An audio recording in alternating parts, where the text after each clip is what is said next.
Assalamualaikum warahmatullahi wabarakatuh. Perkenalkan kami dari kelompok 8, izin mempresentasikan laporan tugas akhir semester kami terkait manajemen proyek pengembangan sistem CRM. Next. Kami beranggotakan 2 orang, yakni saya sendiri Yahya Ilham Riyadi dan teman saya Aditya Haidar Faisal. Next. Pertama-tama kami akan membahas terkait human resource leveling. Di sini ada tabel aktivitas utama pada studi kasus proyek kami. Contoh misalnya di sini ada aktivitas A, yaitu analisis kebutuhan dengan durasi 3 hari dan predecesornya tidak ada, dan dikerjakan oleh resource SD1 dan UI. Nah, dan seterusnya. Next. Pertama-tama kami membuat network diagram dari tabel aktivitas tadi, dan di sini terdapat 2 pet pada proyek kali ini, di mana pet pertama itu adalah A, B, C, F, G, H, I dengan total durasi 27 hari, dan pet kedua adalah A, D, E, F, G, H, I dengan total durasi 29 hari. Next.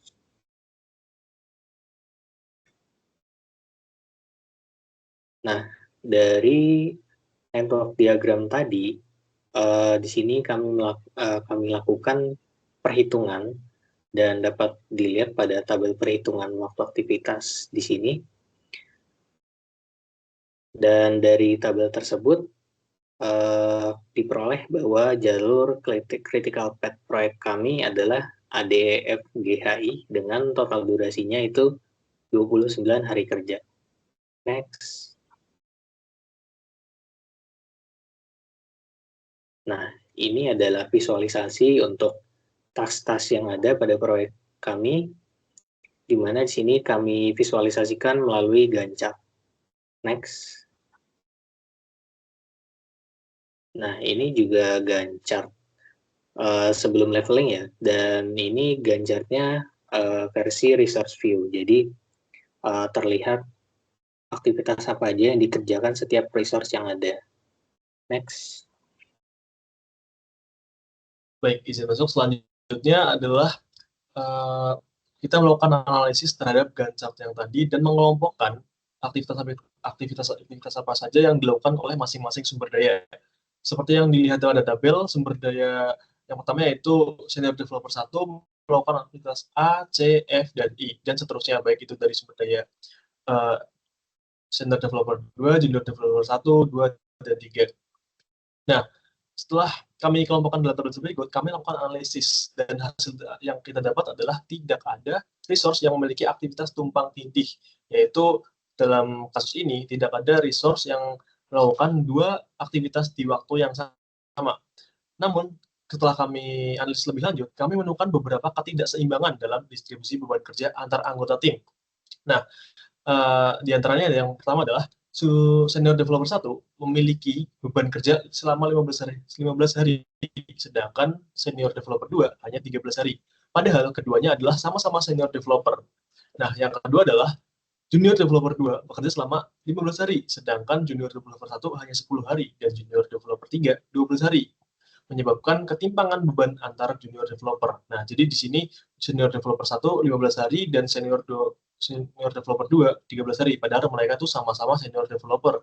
Dan yang ini junior developer 1 10 hari dan junior developer 2 malah 15 hari, sedangkan ketiganya tuh sama-sama junior developer, tapi junior developer 2 mengampu beban yang lebih berat dibandingkan yang lain.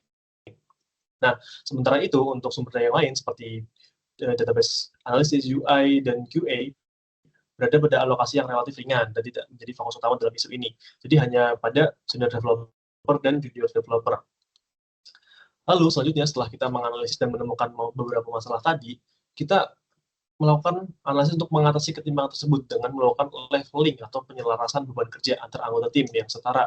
Nah, perubahan-perubahan yang kita lakukan yaitu yang pertama, aktivitas I, yaitu yang mengangkut testing dan maintenance yang awalnya dikerjakan penuh oleh senior developer 1 selama 2 hari, kini dibagi menjadi masing-masing 1 hari antara senior developer 1 di tanggal 28 dan senior senior developer 2 di tanggal 29, sehingga masing-masing beban kerja baik itu dari senior developer 1 dan senior developer 2 menjadi seimbang, yaitu sama-sama 14 hari.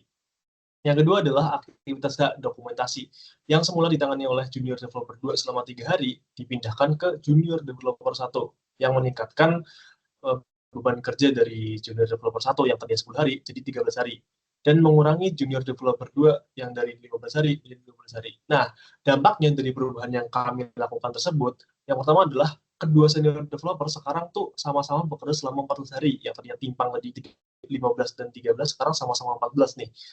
Dengan cara membagi aktivitas I, yaitu testing dan maintenance, menjadi 2 bagian. Jadi senior developer 1 melakukan part-time di aktivitas tersebut di 1 hari, dan senior developer 2 melakukan part-time di aktivitas tersebut selama 1 hari juga di tanggal yang berbeda. Lalu selanjutnya adalah ketiga junior developer, yaitu JD1, JD2, dan JD3, kini memiliki beban kerja yang relatif seimbang, yakni 13, 12, dan 12 yang awalnya sangat timpang, yaitu 10, 15, dan 12 sekarang menjadi relatif seimbang. Nah, berikut merupakan tabel pengelompokan aktivitas berdasarkan sumber daya yang telah kita lakukan di awal, dan ini merupakan tabel terbaru setelah kita lakukan leveling. Yang pertama, perubahan yang pertama adalah untuk aktivitas yang tadinya 2 hari dilakukan hanya oleh senior developer 1, kini dibagi menjadi 1 hari oleh senior developer 1 di tanggal 28 dan 1 hari oleh senior developer 2 di tanggal 29. Jadi mereka tuh part-time untuk aktivitas yang sama. Selanjutnya adalah aktivitas yang tadinya dilakukan oleh junior developer 2 kini dipindah tugaskan ke junior developer 1, yang mana menghasilkan total hari aktif oleh junior developer 1 menjadi 13, dan yang junior developer 2 12, dan ini 12 yang relatif sama, jadi 13, 12, 12.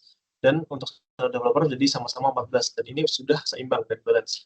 Dan berikut merupakan gancar dari setelah kita melakukan leveling dari task view. Tidak ada perubahan sama sekali karena kita tidak ada melakukan perubahan terhadap jadwalan yang ada.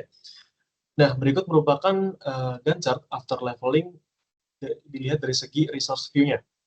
Nah, bisa terlihat bahwa beberapa resource dipindah tugaskan dan beberapa aktivitas dibagi menjadi 2 oleh 2 sumber daya, yaitu senior developer 1 dan senior developer 2. Nah, selanjutnya kita masuk ke tahap klasifikasi resiko. Setelah kita analisis, kita mendapatkan 3 resiko utama yang dapat terjadi pada proyek ini. Yang pertama adalah keterlambatan atau ketidaklengkapan data dari stakeholder. Nah, ketika kita awal melakukan wawancara dengan stakeholder, biasanya wawancara itu mungkin tidak berjalan lancar. Ada data yang tidak lengkap atau wawancara yang kurang komunikatif antara stakeholder dengan pihak developer. Nah, jika ada kebutuhan stakeholder tersebut terlambat atau tidak lengkap, tim pengembang akan sulit membangun sistem yang sesuai diharapkan oleh stakeholder. Hal ini bisa membuat hasil akhir yang tidak sesuai harapan dan akan memperlambat proyek. Nah, kemungkinan ini terjadi itu cukup tinggi jika komunikasi yang dilakukan tidak baik. Dan lalu dampaknya pasti sangat tinggi karena hasil akhir yang diperoleh akan mungkin bisa jauh dari yang diharapkan oleh stakeholder. Nah, karena kemungkinan tinggi dan dampaknya tinggi, maka risiko ini diklasifikasikan sebagai tinggi. Untuk risiko yang kedua adalah masalah integrasi antara CRM dengan sistem yang ada. CRM harus terhubung dengan sistem lain seperti inventaris atau pembayaran. Jadi mungkin kita akan membuat sebuah sistem untuk pembayaran di kasir atau apa, itu kita harus mengetahui dulu bagaimana cara kerja kasir yang ada di toko tersebut, sehingga kita bisa mengintegrasikan sistem yang akan kita buat dengan sistem yang sudah ada secara konvensional. Jika terjadi kendala antara integrasi seperti format data tidak cocok atau bug API, maka jadwal bisa tertunda dan biaya bisa bertambah. Nah, kemungkinan ini terjadi rendah karena pastinya developer sudah mempersiapkan dan sudah mengumpulkan data-data yang dibutuhkan saat awal sebelum mendevelop aplikasi. Nah, dampaknya ini tinggi jika adanya ketidakcocokan integrasi yang ada, maka hasil yang diperoleh itu tidak bisa diimplementasikan dengan baik untuk sistem yang ada. Dan karena ini kemungkinan sedang dan dampaknya tinggi, kita klasifikasikan risiko ini menjadi tinggi. Dan untuk risiko yang terakhir adalah pengujian sistem yang tidak memadai. Nah, di akhir pasti dilakukan pengujian, baik jika itu kita menggunakan waterfall atau menggunakan agile, kita pasti melakukan pengujian di setiap akhir pengelolaan atau pengembangan sistem. Nah, jika pengujian tidak dilakukan dengan baik karena mungkin keterbatasan waktu atau keterbatasan sumber daya, ya bug-bug yang ada itu bisa lolos ke tahap production. Nah, ini dapat merusak reputasi perusahaan dan mengganggu layanan pelanggan. Kemungkinannya itu sedang karena bisa saja terjadi jika adanya kelalaian dan jika tim QA tidak teliti dalam melakukan testing, dampaknya itu sangat tinggi karena bisa apa ya? Karena bug-bug yang ada di development bisa sampai ke tahap production yang dapat mengganggu user saat menggunakan aplikasi tersebut. Ya, karena kemungkinan sedang dan dampaknya tinggi, kita klasifikasikan risiko ini menjadi tinggi. Nah, selanjutnya apa yang harus kita lakukan terhadap risiko tersebut. Di sini kita akan membahas mitigasi pencegahan, yaitu pencegahan dan kontingensi, yaitu apa yang harus kita lakukan ketika risiko tersebut sudah terjadi dalam pengembangan sistem ini. Yang pertama adalah untuk risiko pertama, keterlambatan atau ketidaklengkapan data dari stakeholder. Nah, pencegahan yang bisa kita lakukan adalah lakukan pertemuan intensif dengan stakeholder di awal proyek tentunya. Dan yang kedua adalah tetapkan jadwal pengumpulan data dan kebutuhan dan tenggat waktu yang jelas, sehingga data dapat dikumpulkan di tepat waktu. Yang ketiga adalah gunakan metode prototyping atau preview berkala untuk mengonfirmasi kebutuhan. Nah, bagaimana jika risiko ini sudah terjadi dan apa langkah yang bisa kita lakukan untuk mengatasi ini? Yang pertama adalah jika data tidak lengkap atau terlambat, prioritaskan pengembangan fitur yang inti terlebih dahulu. Nah, kemudian baru tambahkan fitur-fitur yang setelah kebutuhannya itu sudah jelas dan mungkin bisa ditanyakan lagi kepada stakeholder. Yang kedua adalah buat buffer waktu di jadwal untuk memungkinkan perbaikan atau perubahan kebutuhan yang tidak terduga selama proses pengembangan. Untuk risiko yang kedua adalah permasalahan integrasi antara sistem dan CRM dan sistem yang sudah ada. Nah, pencegahannya adalah lakukan audit dan pemetaan sistem yang sudah ada sebelum memulai proses integrasi. Yang kedua adalah gunakan arsitektur modul atau API yang dirancang khusus untuk memfasilitasi integrasi dengan sistem yang ada. Dan yang ketiga adalah lakukan uji coba integrasi secara bertahap untuk mendeteksi adanya penyelesaian masalah sejak awal. Jadi jika ada masalah itu bisa terdeteksi lebih awal. Nah, jika sudah integrasi sudah gagal, alternatif yang dapat dilakukan adalah alternatif sistem atau prosedur sementara untuk memastikan bahwa sistem CRM dapat berfungsi meskipun beberapa integrasi tidak berhasil. Yang kedua adalah alokasikan waktu lebih untuk penyelesaian masalah integrasi jika masalah yang ditemukan pada tahap akhir, dengan memberikan fleksibilitas pada jadwal pengujian dan deployment. Untuk risiko yang terakhir yaitu pencegahannya adalah merencanakan pengujian dari awal proyek dan tentukan kriteria pengujian yang jelas. Yang kedua adalah perluas tim QA dengan pengujian otomatis dan pengujian berbasis risiko. Yang ketiga adalah tentukan jadwal pengujian yang memadai dengan buffer waktu untuk mengatasi permasalahan yang terjadi. Nah, untuk penanganan jika sudah terjadi, yaitu jika pengujian tidak selesai tepat waktu, maka segera evaluasi risiko dengan melibatkan lebih banyak anggota tim QA atau kita bisa menambah outsourcing untuk pengujian sementara. Nah, yang kedua adalah gunakan sistem staging untuk memastikan bahwa pengujian dilakukan dalam kondisi yang sangat mirip dengan sistem production sebelum akhirnya melakukan deployment. Nah, berikut merupakan tabel risiko yang merupakan rangkuman dari beberapa analisis yang kita sudah lakukan sebelumnya yang tadi saya sebutkan. Yang pertama, untuk risiko pertama, keterlambatan atau lengkapan data dari stakeholder. Jadi kita akan menganalisis dampak dari risiko-risiko tersebut terhadap beberapa aspek. Yang pertama, aspek jadwal, aspek anggaran, dan dampaknya kepada proyek. Yang pertama, risiko tadi. Yang pertama, keterlambatan ketidaklengkapan data. Dampak terhadap jadwal itu tinggi. Nah, keterlambatan pada tahap awal bisa menyebabkan penundaan pada seluruh proyek. Nah, terhadap anggaran itu sedang, karena penundaan bisa mempengaruhi sumber daya, namun tidak akan mempengaruhi biaya secara signifikan, kecuali adanya perubahan besar. Nah, terus untuk dampak ke proyek itu tinggi, karena sistem yang dikembangkan bisa jadi tidak sesuai dengan kebutuhan yang sebenarnya. Untuk risiko yang kedua adalah masalah integrasi CRM dengan sistem yang ada. Dampak terhadap jadwal itu tinggi, karena masalah integrasi bisa menyebabkan penundaan besar terhadap jadwal, terutama pada tahap pengujian dan deployment. Nah, untuk anggaran, itu sedang, karena memperbaiki masalah integrasi bisa menambah biaya debugging dan mungkin memerlukan pengadaan alat tambahan. Nah, terus dampak untuk proyek itu tinggi, karena kegagalan integrasi dapat menyebabkan sistem tidak berjalan sesuai harapan. Untuk risiko yang terakhir, yaitu pengujian sistem tidak memadai. Dampak terhadap jadwal itu tinggi karena kurangnya pengujian bisa menyebabkan sistem yang tidak stabil atau bahkan gagal diproduksi dan akan memperlambat selesainya proyek yang dilakukan. Lalu untuk terhadap anggaran itu sedang, untuk memperbaiki kekurangan pengujian mungkin perlu tambahan sumber daya. Nah, untuk dampak terhadap proyek itu cukup tinggi karena kesalahan bug itu bisa lolos dan dapat merusak reputasi kinerja tim dan dapat mengaruhi pengalaman pengguna. Selanjutnya, baik analis yang akan dijelaskan oleh teman saya ya. Oke, cek. Berikutnya adalah make buy analysis. Jadi pada make buy analysis ini, kita akan mengidentifikasi faktor-faktor apa saja yang dapat membantu kita menentukan, apakah kita akan membuat komponen-komponen yang ada pada proyek kita ataupun kita akan, membeli dari vendor resmi, gitu. Nah, pada proyek kali ini, server menjadi komponen server menjadi komponen utama yang mendukung operasional sistem. Apakah nanti server akan dibuat, melalui rakitan internal ataupun dibeli melalui paket vendor, itu harus dipertimbangkan terhadap beberapa aspek, seperti aspek biaya, waktu, kualitas, resiko, dan, resiko selama masa operasional, misalnya 3 tahun ke depan. Nah, di sini kami, membuat beberapa asumsi untuk nantinya menjadi faktor-faktor dalam, menganalisis, opsi make ataupun opsi buy. Contoh di sini yang pertama ada biaya komponen awal. Apabila kita membuat sendiri itu, akan mengeluarkan Rp100.000.000. Lalu untuk faktor tenaga, kalau kita membuat sendiri itu akan keluar Rp30.000.000. Lalu untuk biaya pengiriman, apabila untuk opsi make itu 5 juta, opsi buy juga 5 juta. Dan untuk biaya beli paket server, untuk opsi buy sendiri itu sekitar Rp110.000.000. Lalu berikutnya ada support and maintenance per tahun. Untuk opsi make itu 15 juta, opsi buy itu 10 juta.